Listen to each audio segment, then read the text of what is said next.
High-resolution satellite images have verified descriptions in the Rig Veda of the descent of the ancient Saraswati River from its source in the Himalayas to the Arabian Sea.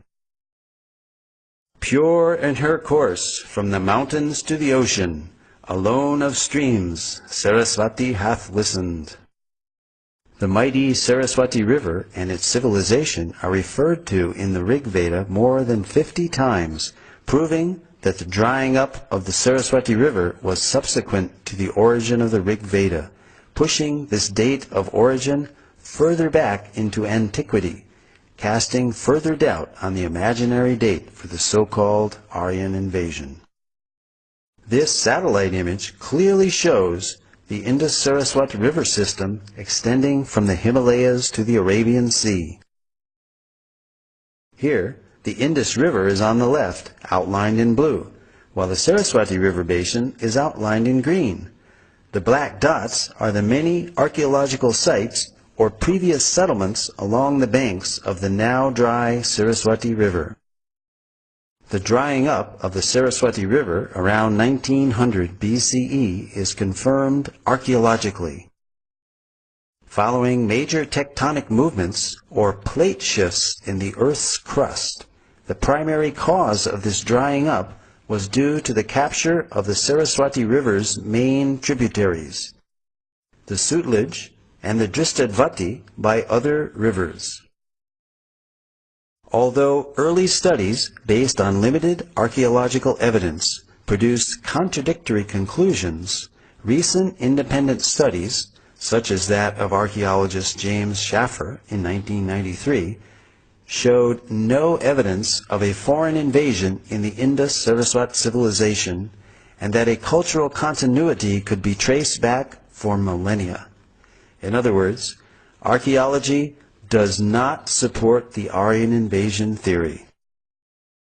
Marine archaeology has also been utilized in India off the coast of the ancient port city of Dwarka in Gujarat, uncovering further evidence in support of statements in the Vedic scriptures.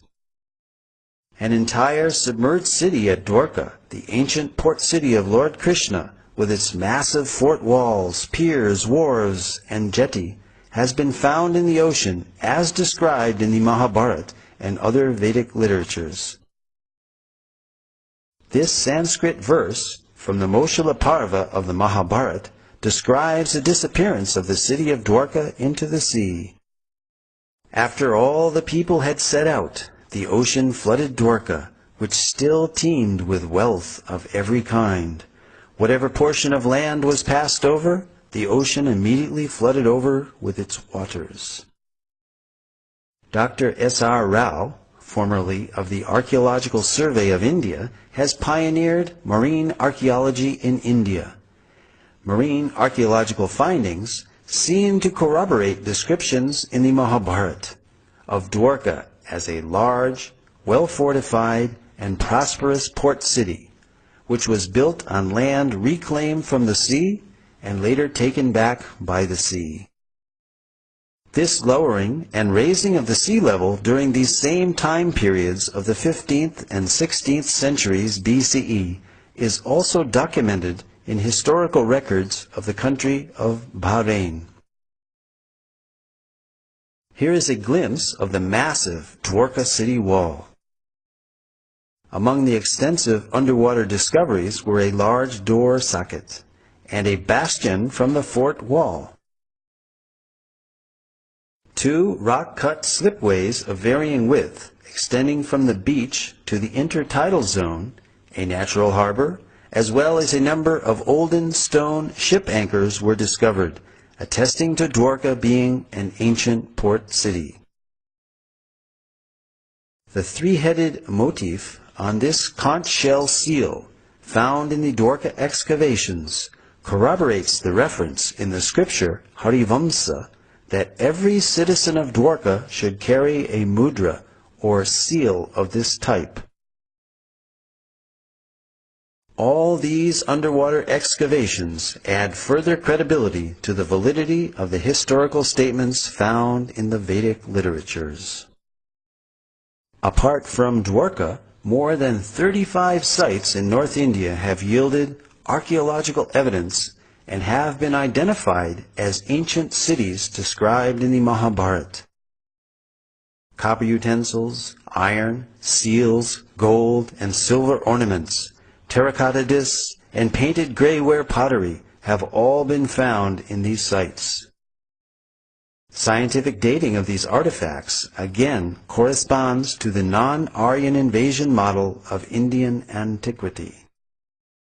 Furthermore, the Matsya and Vayu Puranas describe great flooding which destroyed the capital city of Hastinapur, forcing its inhabitants to relocate in Kaushambi.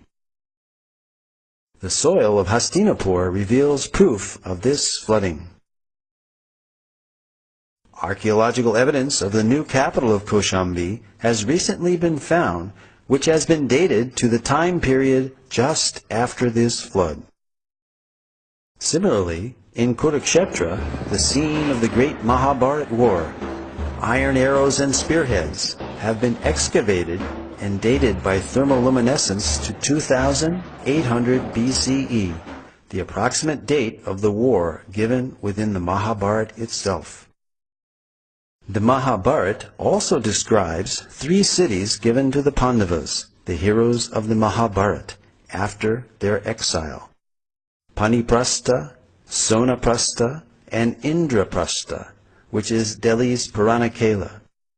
These sites have been identified and yielded pottery and antiquities which show a cultural consistency and dating consistent for the Mahabharata period, again verifying statements recorded in the Vedic literatures.